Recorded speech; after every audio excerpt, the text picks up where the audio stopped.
उदयपुर में पुलिस और यूनिसेफ संयुक्त प्रयास से साइबर सुरक्षा जागरूकता को लेकर एक महत्वपूर्ण कदम उठाया गया है।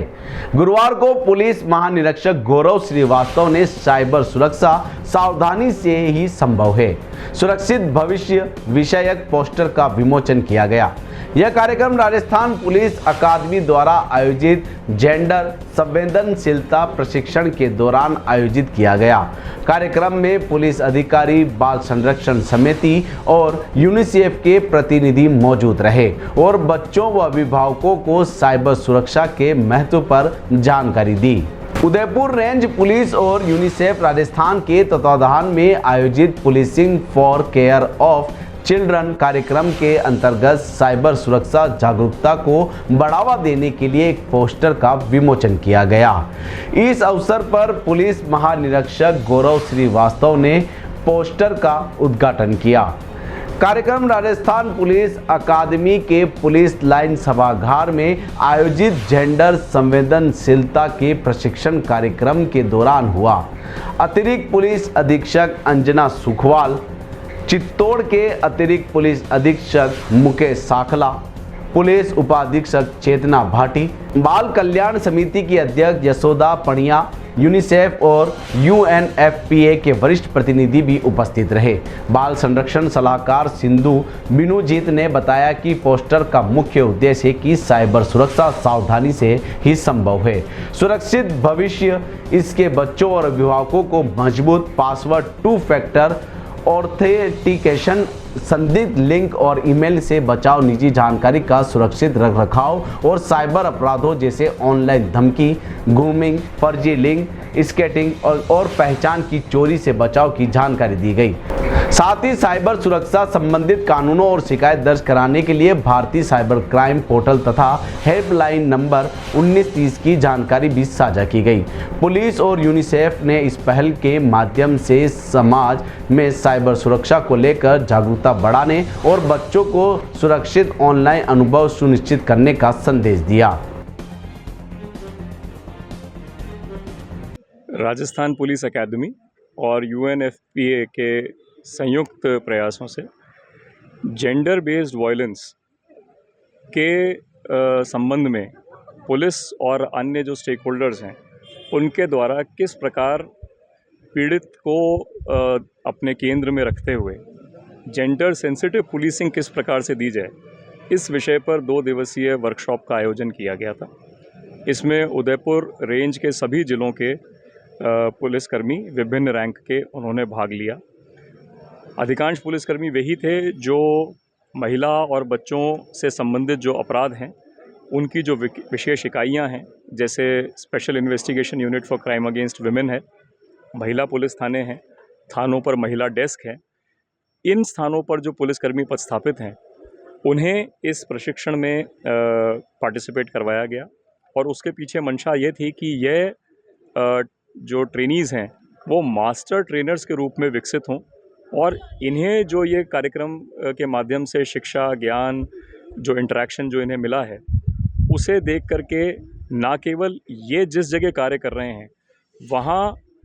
पीड़िता को ध्यान में रखते हुए, अपराध की संवेदनशीलता को ध्यान में रखते हुए ना केवल खुद बेहतर रिस्पॉन्स दे पाएँ बल्कि अन्य पुलिसकर्मियों को भी इस प्रकार का प्रशिक्षण और उनका सेंसिटाइजेशन कर पाएँ, जिससे कि हम ज़्यादा से ज़्यादा पुलिस थानों तक ज़्यादा से ज़्यादा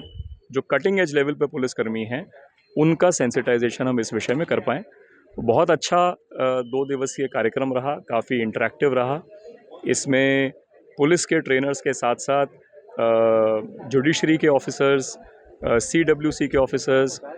डिपार्टमेंट ऑफ सोशल जस्टिस के ऑफिसर्स, NGOs सभी ने इसमें अपना बहुमूल्य योगदान दिया और मुझे विश्वास है कि इस 2 दिवसीय कार्यक्रम से सभी पुलिसकर्मी लाभान्वित हुए हैं और आने वाले समय में इस रेंज में जो लैंगिक अपराध हैं, विशेष रूप से बच्चों, बालिकाओं के साथ जो अपराध हैं, उसके रिस्पॉन्स में ना केवल प्रोफेशनलिज्म में बढ़ोतरी मिलेगी बल्कि जो कई बार हम पूरे उस अपराध में पीड़ित को भूल जाते हैं, पीड़ित के साथ जो न्याय होना है, पीड़ित के साथ जो जो पीड़ा वो सह रहा है उसे कम करने का प्रयास कहीं ना कहीं हमारा कमज़ोर पड़ जाता है। तो उन संवेदनाओं को उस सेंसिटिविटी को भी जागृत करने का काम इस ट्रेनिंग प्रोग्राम ने किया है। और मेरा भी सभी पुलिसकर्मियों से यही आग्रह अंत में रहा है कि जब भी आप इस प्रकार के अपराधों से डील करें तो इस बात का ध्यान रखें कि हम अपराधी को तो पकड़ ही रहे हैं, उसे शीघ्र गिरफ्तार करना, उसे सज़ा दिलाना, यह हमारी प्राथमिकता है। परंतु हमेशा इस बात का भी ध्यान रखना है कि वह पीड़िता जो एक घटना से प्रभावित हुई है, उसके आत्मसम्मान, उसकी सेंसिटिविटी को भी हम ध्यान में रखें। हमारी किसी भी प्रक्रिया से उसकी पीड़ा बढ़नी नहीं चाहिए, बल्कि जिस समय उसका पुलिस से इंटरेक्शन हो उसी समय से उसके आत्मसम्मान की रक्षा,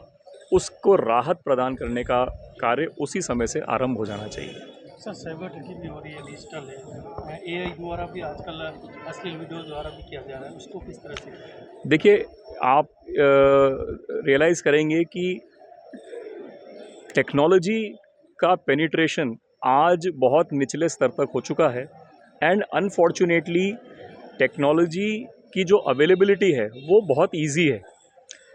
बहुत ही अफोर्डेबल है, कोई महंगी चीज़ नहीं है। हर व्यक्ति के हाथ में एक स्मार्टफोन है, बतेरे फ्रीली अवेलेबल ऐप्स हैं जिसके माध्यम से आदमी सही को गलत, गलत को सही दिखाने का काम कर सकता है। समस्या है इसके रिस्पॉन्सिबल, जिम्मेदारी पूर्वक उपयोग को लेकर के। कई लोग इसका दुरुपयोग कर रहे हैं जानबूझकर, और कई लोग इसका उपयोग अज्ञानतावश भी कर रहे हैं। हमने ऐसे अपराधों में ये भी देखा है कि कई बार ऐसा मिसयूज़ करने वाला व्यक्ति खुद नाबालिग है, वो खुद 18 वर्ष से कम उम्र का बालक है जिसने इस प्रकार का कार्य किया। तो एनफोर्समेंट की अपनी एक सीमा है। मेरा ये मानना है कि इसमें जितनी ज़्यादा जागरूकता हम लेकर के आएंगे, जितना ज़्यादा हम उस टारगेट ग्रुप जो लगभग 9वीं क्लास से 12वीं क्लास के बच्चे हैं, लड़के लड़कियां दोनों ही उसमें शामिल हैं,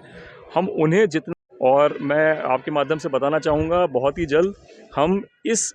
विषय पर भी उदयपुर रेंज में एक विशेष अभियान आरंभ करेंगे।